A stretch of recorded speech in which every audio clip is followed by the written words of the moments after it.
All right, so in this week's guitar lesson, we're going to break down a Chet Atkins / Merle Travis fingerstyle composition. It's a very simple little blues. It's going to be played in the key of G. And you can do this on either guitar, whether you have an acoustic or electric guitar. Either one's going to work, standard tuning. But we're going to talk more about technique in this video than improvisation. That's really what most active melody videos are about, is teaching you how to improvise. But once you can play this technique, once you can do this fingerstyle, then you can totally improvise in this style. But it all really does come down to learning how to play this way. Now, from time to time, I will do fingerstyle videos. I have a whole category of that at Active Melody. If you like this style, if you're more of a fingerstyle player yourself, you can check that out, and there might be some other things you like. But we're going to be talking about that technique as we get into this video, or into this lesson. And I've got this lesson split into two parts. So in this video, we're going to go through the first half of everything I played in the intro. If you'd like to learn the second half, download the tablature and also access the on-screen tab viewer, which is interactive, video, tab on the screen at the same time. You can loop it, you can slow it down. It's a great way to learn. You can get those extras by going to activemelody.com, go to the weekly lessons page, and do a search for EP550. Okay, so this composition is played in the key of G, and the first thing we do is we walk up on our bass note to the 5 chord.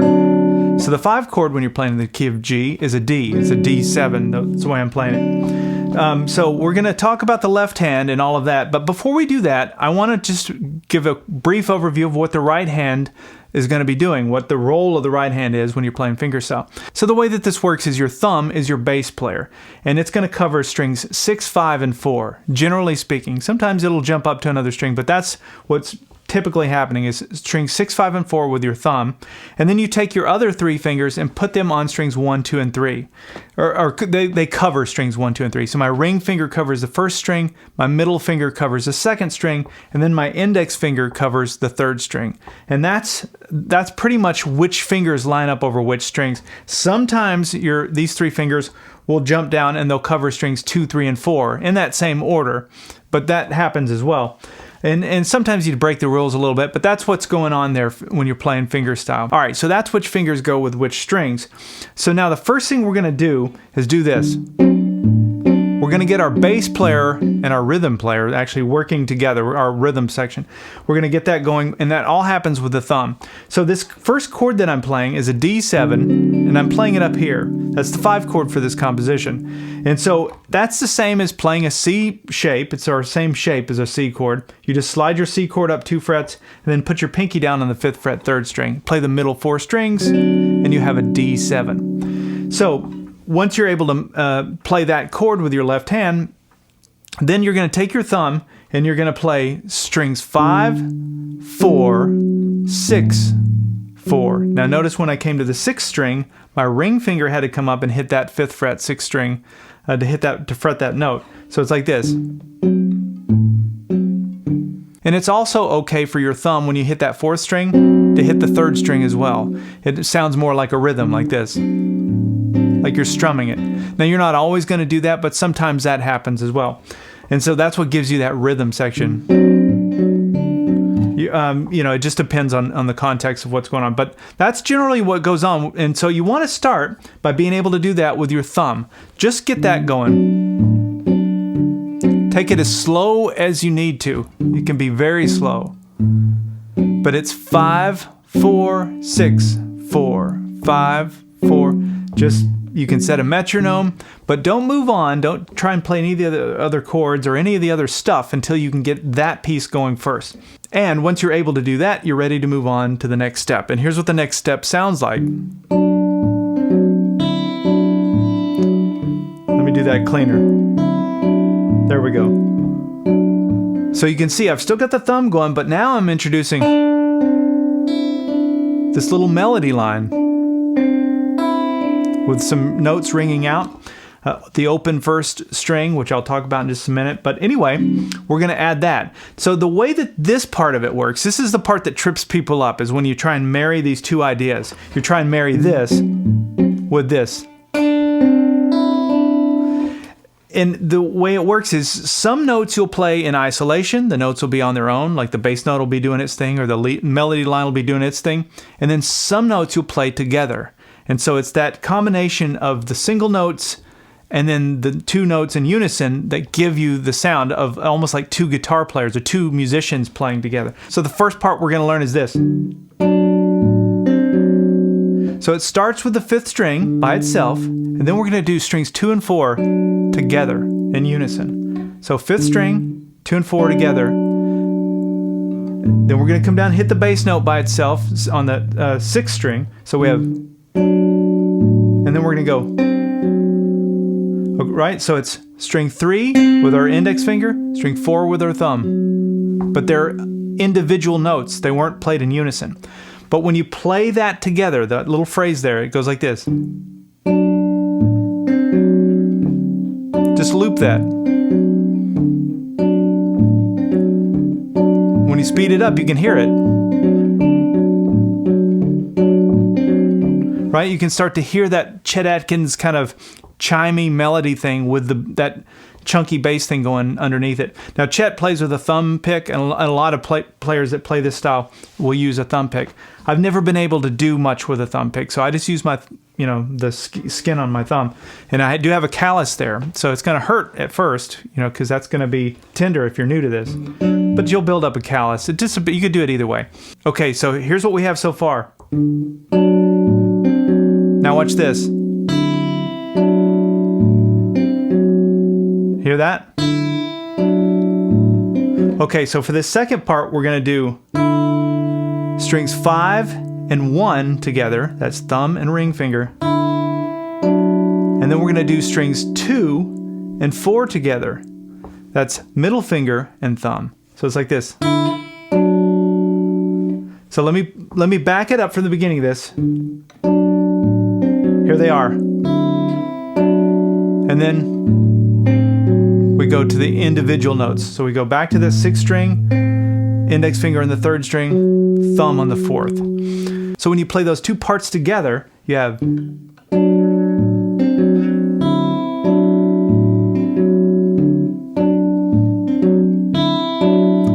So notice the 1st string, which is your E note, was ringing out. And that's because that note, that E note, is in your G major scale, and the song is in the key of G. So any of these chords that I'm using, which are all in the chord family for the key of G, you can use that E note. So it works over the D. When we go to the 4 chord, you can see it's in there too, because it works. It's in the key. So that's another Chet thing, is he would just find open strings that are in the key of the song, and he would use those and let those kind of chime, throughout his melody. It's just a cool sound. Okay, so we have this so far. Now you take that same thing and go down 2 frets. Play the exact same fingering, everything, but you're just sliding your left hand down 2 frets, and that's your C chord. So we started with the 5 chord, which is our D. You go down 2 frets, you're on the C, which is a 4 chord, and then we're ready to go to the G. And I'm playing my G chord right here using the E shape. But I forgot to mention, it starts with this little walk up, and that walk up is just a little bass line. It starts on the 2nd fret 5th string. We go 2, 3, 4. Make sure you're using your ring finger for this to come to that 5th fret 5th string, so that you're able to play the chord then. 4 chord, and then we go to the G. And the way that I played that was G chord right here using the E shape, but I took my pinky off, which gives me a G7, and then I did a hammer on like this. That's another Chet thing, hammering on from the minor 3rd to the major 3rd. This is like a blues move as well. Now after we played that G, then I went the turnaround. And that turnaround is a blues turnaround. You've probably played this before, definitely heard it before. We come up here to this strings 1 and 3 on the 7th fret, and we just walk it down, 7, 6, 5, and then we switch. Instead of both fingers being in the same fret, we switch. Now we have 4th fret 3rd string, 3rd fret 1st string, and these two notes are out of your G chord, right? It's just strings 1 and 3 out of the G chord, or this G triad. You can think of it that way. So yeah.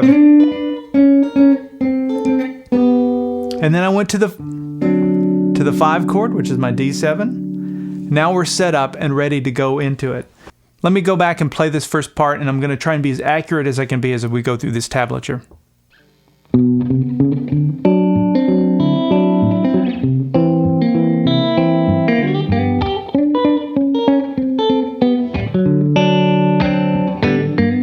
Alright, so after that turnaround, which I played like string 4, 5, 2. I think that's what I did, but it's just the D7 chord. Then I go into this. So we're back to the 1 chord. Now here's what's going on. So think your G chord using the E shape, right? Take your pinky off, which gives you that G7 sound. Now if I put my pinky down on the 5th fret 2nd string, I have an E, it would be a G13 sound, or if I'm just playing the top strings, it would be like a G6 sound. But it's that 6th interval, that E note that's in the chord, that gives it that kind of jazzy sound, I guess. And so,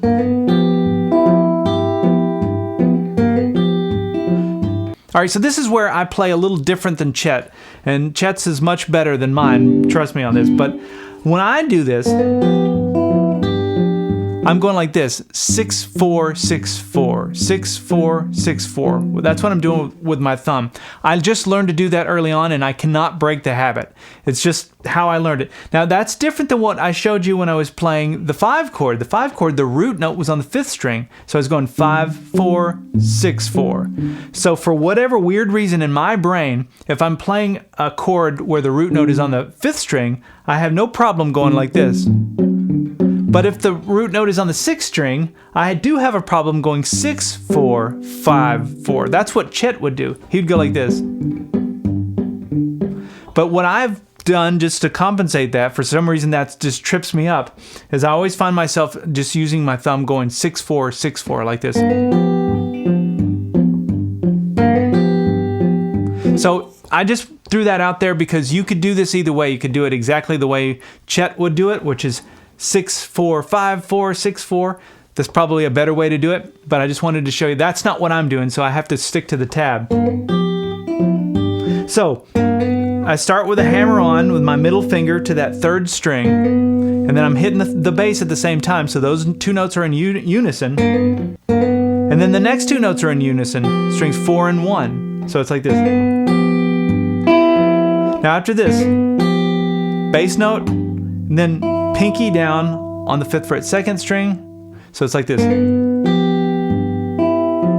Back to my 4th string, and then back to unison. So it's like this. Now again, Chet's would sound more like this. But I just don't do it that way. So then we go to the 4 chord. And that's just a C7 chord. It's exactly what we did pretty much for the intro. C7, so it's the bass is 5, 4, 6, 4. I didn't use that open string that time. So it goes bass, strings 2 and 4 at the same time, bass, and then we go 3, 4. So we have, and then back to unison, strings 2 and 5. Right?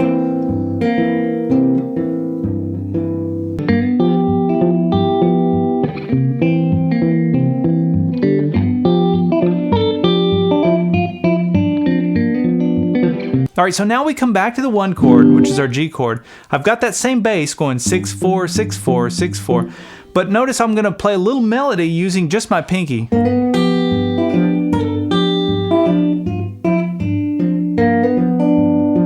Right?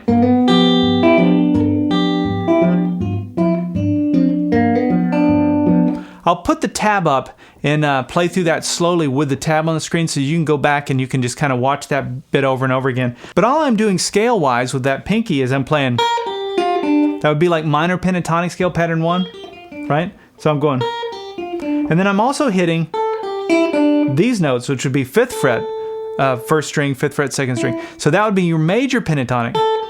So when you put it together, You have like minor and major pentatonic scale stuff.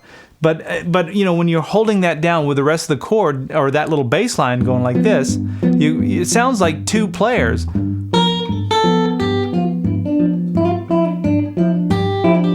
Notice I'm just improvising that. That's where you're going to be able to get, once you can get the thumb independent of your other fingers, you can start to improvise.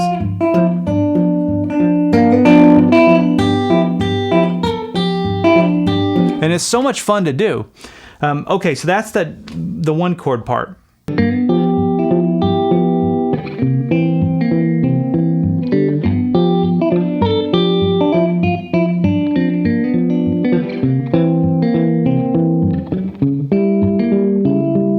All right, so then we go back to the 4 chord and play our C7, which was what we've already played. And then I go to this, which is a diminished 7. It goes. So that would be like a C sharp diminished 7. And the way that I'm playing that with my thumb, once I'm able to play that diminished chord, is 5, 4, 6, 4. And then you got the melody with your other fingers.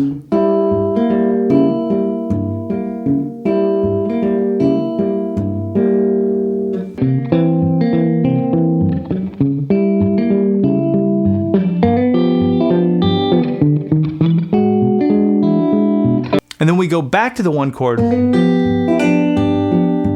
Same thing with my pinky hitting that 5th fret 2nd string. But I did a little pull off there, while I've got my thumb going. So you just gotta slow it down. And then we walk up. We go 5th fret, 6th fret, 7th fret on that 5th string, because we're walking up to the 6th chord, but we're going to play the 6th chord major. So it's going to be E7, and then we're going to do 2, 5, 1. So it's a 6, 2, 5, 1, which is a typical kind of jazzy blues turnaround. But that's how I played it. I played an E9 chord. So you can think of your E7 chord using that C7 shape like we've been using, right? Just look at strings 5, 4, and 3, and then play that with these 3 fingers, right? It's the same as your D7 shape in first position. But if you're playing it here, you're playing an E7. And then you can put your pinky on the 7th fret 2nd string. So then my thumb goes 5, 4, 6, 4. And this middle finger is hitting that 6th string, 7th fret. So we're going. And then when you play that with the melody line, it goes like this.